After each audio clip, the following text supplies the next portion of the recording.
Hello students, how are you? Yesterday we had discussed on the topic introduction of human geography. Remember it? What is human geography?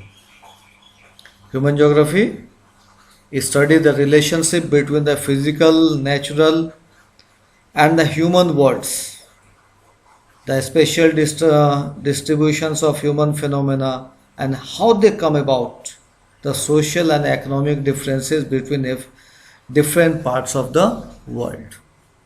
Okay. Today we are going to discuss different approaches of human geography.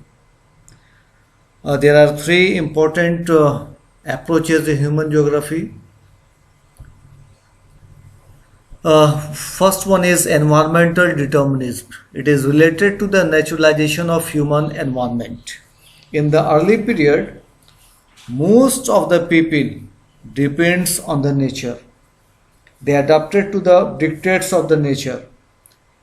This is so because the level of technology was very low and the stage of human social development was also primitive. This type of interaction between primitive human society and strong forces of nature was termed as environmental determinism. Simply, it is called the determinism.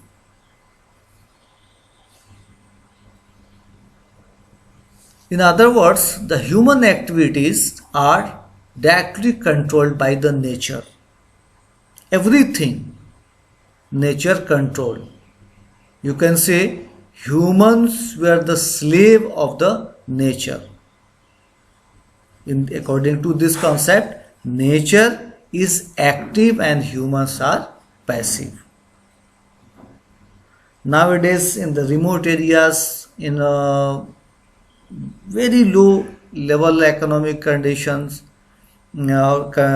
countries still experiences this type of condition. You can say the environmental determinism. Humboldt, Ritter, Redgel, these are the German geographers who supported this concept. One example, very interesting example, is given in your book in the page number 3 related to the Benda. How Benda's life was under control of the nature. Benda lives in the wilds of the Abujmad areas of central India. His village consists of 3 huts deep in the wilds. Not even birds or stray dogs that usually crowd villages can be seen in these areas. Wearing a small loin clothes and armed with his axe, he slowly surveyed the Pendayani forest, where his tribe practiced a primitive form of agriculture called shifting cultivation. The story is going on. You must read it. Ultimately, as per this example, it is clear how human control the human natures. It is clear because of low level of technology, and it is called the naturalization of human environment or environmental determinism.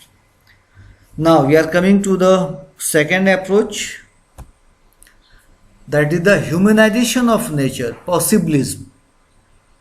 Another group of geographers introduce this concept. As per this concept, humans are capable to change the environment as per their requirements, as per their needs.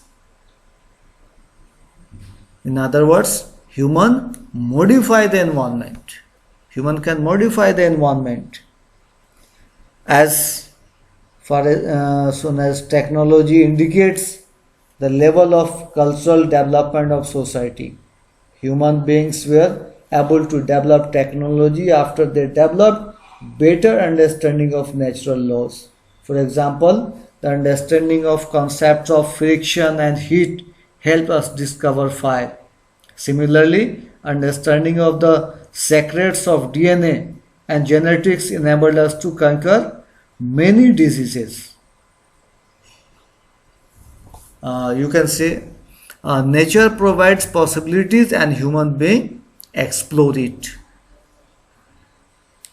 So in this case, nature is passive and humans are active. And French geographers mainly supported these ideas. Among them, Vidal d'Abelage, Fabre, etc. are the supporter of this concept. As per the determinism, here is also an example is given related to Kari.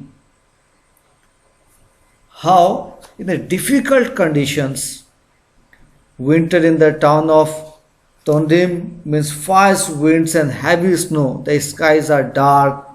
For months, Kari drives to work in the dark at 8 am. She has a special types of the winter and keeps in the headlights of the powerful car switched on. Even her office is artificially heated at a comfortable 23 degrees Celsius. The campus of the university she works in is built under a huge glass dome. Even though fresh vegetables and plants don't grow in such harsh weather, but Kari keeps an orchard and her desk and enjoy eating tropical fruits like banana and kiwi. Means they explore the conditions with the help of technology. It is the humanization of nature or possibilism. Okay. Now third concept is known as the neo-determinism or stop and go determinism.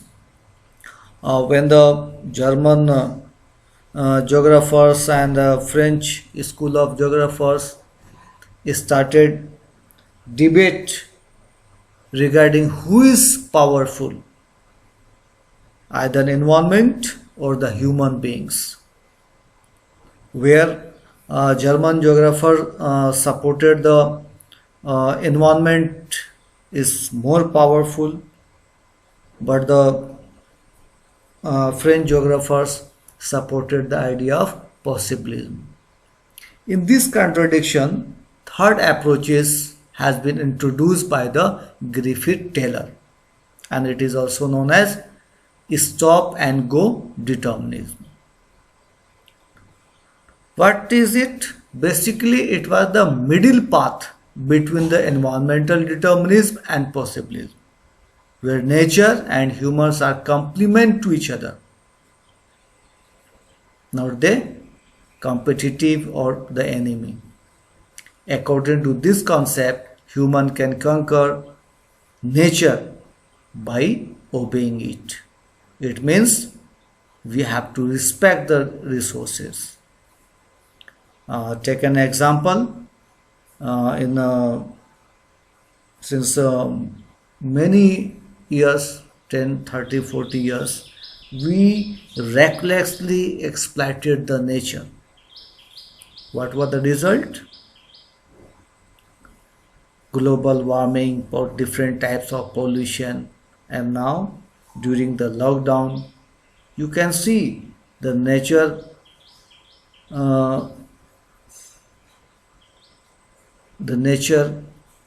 change themselves in a positive way.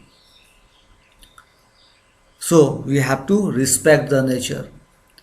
According to this concept, nature works as a traffic controller in the city who can stop travelers for a while but can't change their direction. Remember it. It is the middle path between the environmental determinism and possibilism, where nature and humans are complement to each other. Okay, thank you. Next part we'll discuss in the next day. Thank you.